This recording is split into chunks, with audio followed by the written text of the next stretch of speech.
like to be down here with this team trying to get a 10th win? It's been fun, man. The bowl has been great. The representatives of the Citrus Bowl have been amazing. The hospitality, Orlando is awesome. Our kids are excited. So it's been fun. It's been fun. We're ready to play.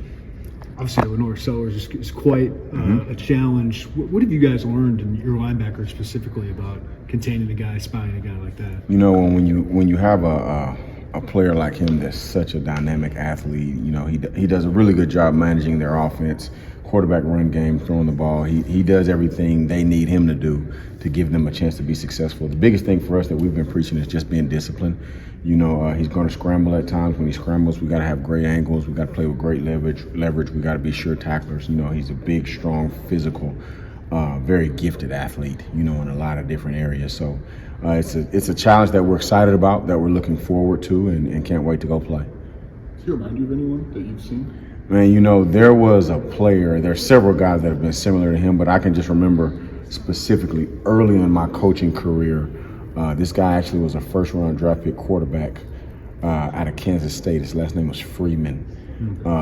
Josh Freeman? Josh Freeman. As soon as we cut on the tape, that's the first thing I thought about. Big I was kid. like, I've seen this guy before. He's a big kid. Yes, he was. Yes, he was. And again, exceptional athlete. Case in point, he was a first-round draft pick. So, great player that we're looking forward to playing. What are the running backs out, but do you think the offense is built a lot around this quarterback where they may be able to overcome the loss of their running back who opted out? South Carolina is a extremely well-coached team. They got a bunch of really, really good players. Starting with the quarterback, I think they got several backs that can step up and carry the load that they need in the run game. Really good receivers, athletic, talented offensive line. So I think they'll be just fine. I'm sure from a coaching standpoint on their side of it, there may be things they have to tweak or make adjustments to. We won't know that until game day, but I think they'll have enough weapons that they feel like they need to give a competitive football game. So, again, looking forward to it, and we'll see what we got. Archie, how did your room handle the loss of Dylan, maybe that last part of the year? Oh, man, it was a gut punch, and more so with our players, just from a compassionate standpoint for Rosie. You're talking about a guy that was a captain, leader of our team, and the friendships and just camaraderie that room has that's kind of focused or centered around him. Those guys, their hearts ached for him, and wanting to just step up and play quality defense and keep things going in a positive direction in our room to make him proud, I think was extremely important to those guys, and they're excited to see the way he's rehabbing and staying involved and things like that. But it was hard for him just to see a guy that they developed such a strong friendship with go down. Did you have different I won't say did you feel like anything different when you have to go to a James or a Ryan Mead or somebody? Because, humans are humans. Skill sets are different. From a coaching standpoint, you always have to prepare for the what ifs. Right. Coach B says all the time, it's not about what happened, it's about what could happen. And so we try to do the best job we can in preparing for the what could happen moments. Injuries happen. You never want them to happen to anybody. Unfortunately for us, it happened to Dylan Rosiak, but those guys have stepped up and are doing their job to make sure we still play good defense and stay competitive. So I'm very proud of them. What has James showed you in increased playing time at that Mike linebacker spot? How is he taking advantage? Oh, man, he's a guy that's hungry.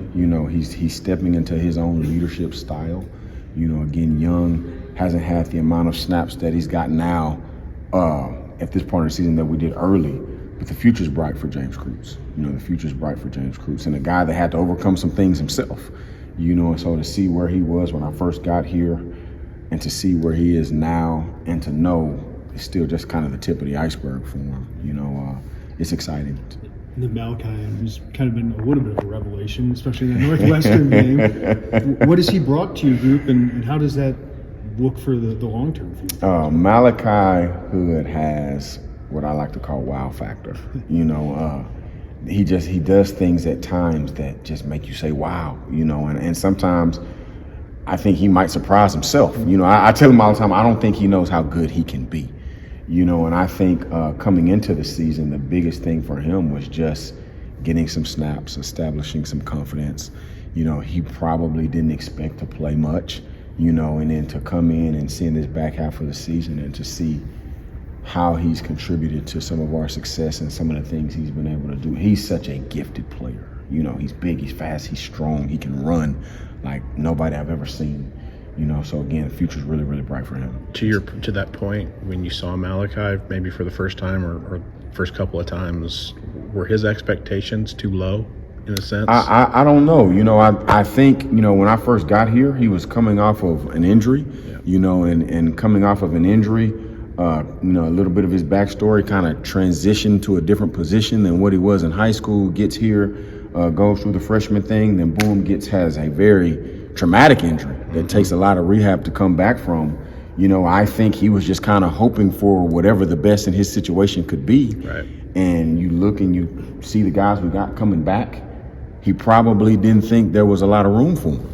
I asked him at Wrigley Field if he thought he was going to make an impact like this, and he just looked at me and said, "No, I didn't." So I wondered if his expectations might have been too low. Yeah, I think sometimes when you're in a situation like his at the very beginning of your career, you really don't know what to expect. Right. You just want to do the best you can and not let anybody down. And so Malachi Hood's going to be a superstar. Did they surprise you at all? When Dylan goes down and at linebacker is so important, you're thinking, I'm wondering how this will look the last 3 games. But did they surprise you at all? Or? No, I knew we had a room that could fill in the gaps. I wasn't concerned with that. As long as you got players that have certain abilities, it's my job to put them in the correct positions. At the end of the day, experience is what experience is. The most experienced person in the room was Dylan Rosiak. And when he went down, we had a lot of guys that had talent, but just didn't have the snaps. Well, guess what? They got snaps now. And they're like freaking flowers that are just continuing to blossom every week. And all of those guys, with the exception of one, is coming back.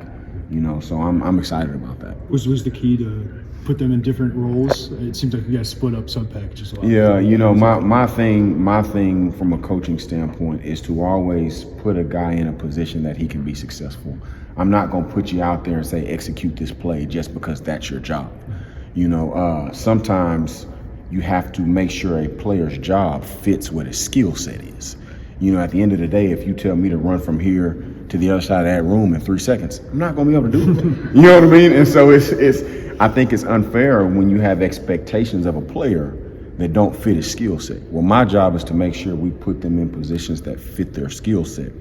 And we got a bunch of different skill sets in that room, so it's about just putting the pieces of the puzzle together. Archie, as we approach, go ahead, Joey. As you talk about Malachi and maybe saying he didn't know how good he could be, what's your process as a coach to unlock that, to make him know how good he is? I call it pushing them in the pool. You know what I mean? Sometimes the best way to learn how to swim is to just get thrown in the pool and either swim or you drown. And so in certain situations, there's always preparation. There's always there's a coaching element that you have to coach a guy.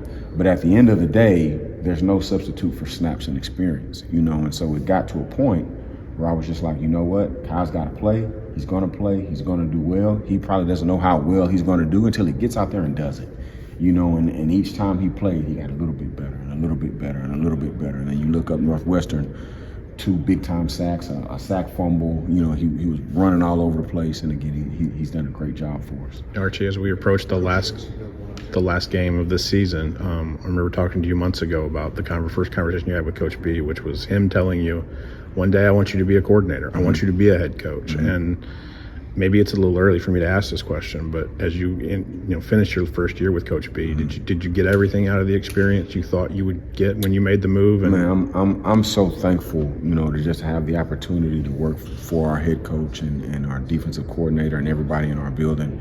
It's a blessing to get up every day and walk into a building surrounded with people that, number one, you enjoy being around, number two, that help make you better. And the level of growth I've had in this season, this is going into my 20th year. So, and still growing. I'm so appreciative, so thankful for it. I love being here, love the head coach I work for, and I'm just excited for the future.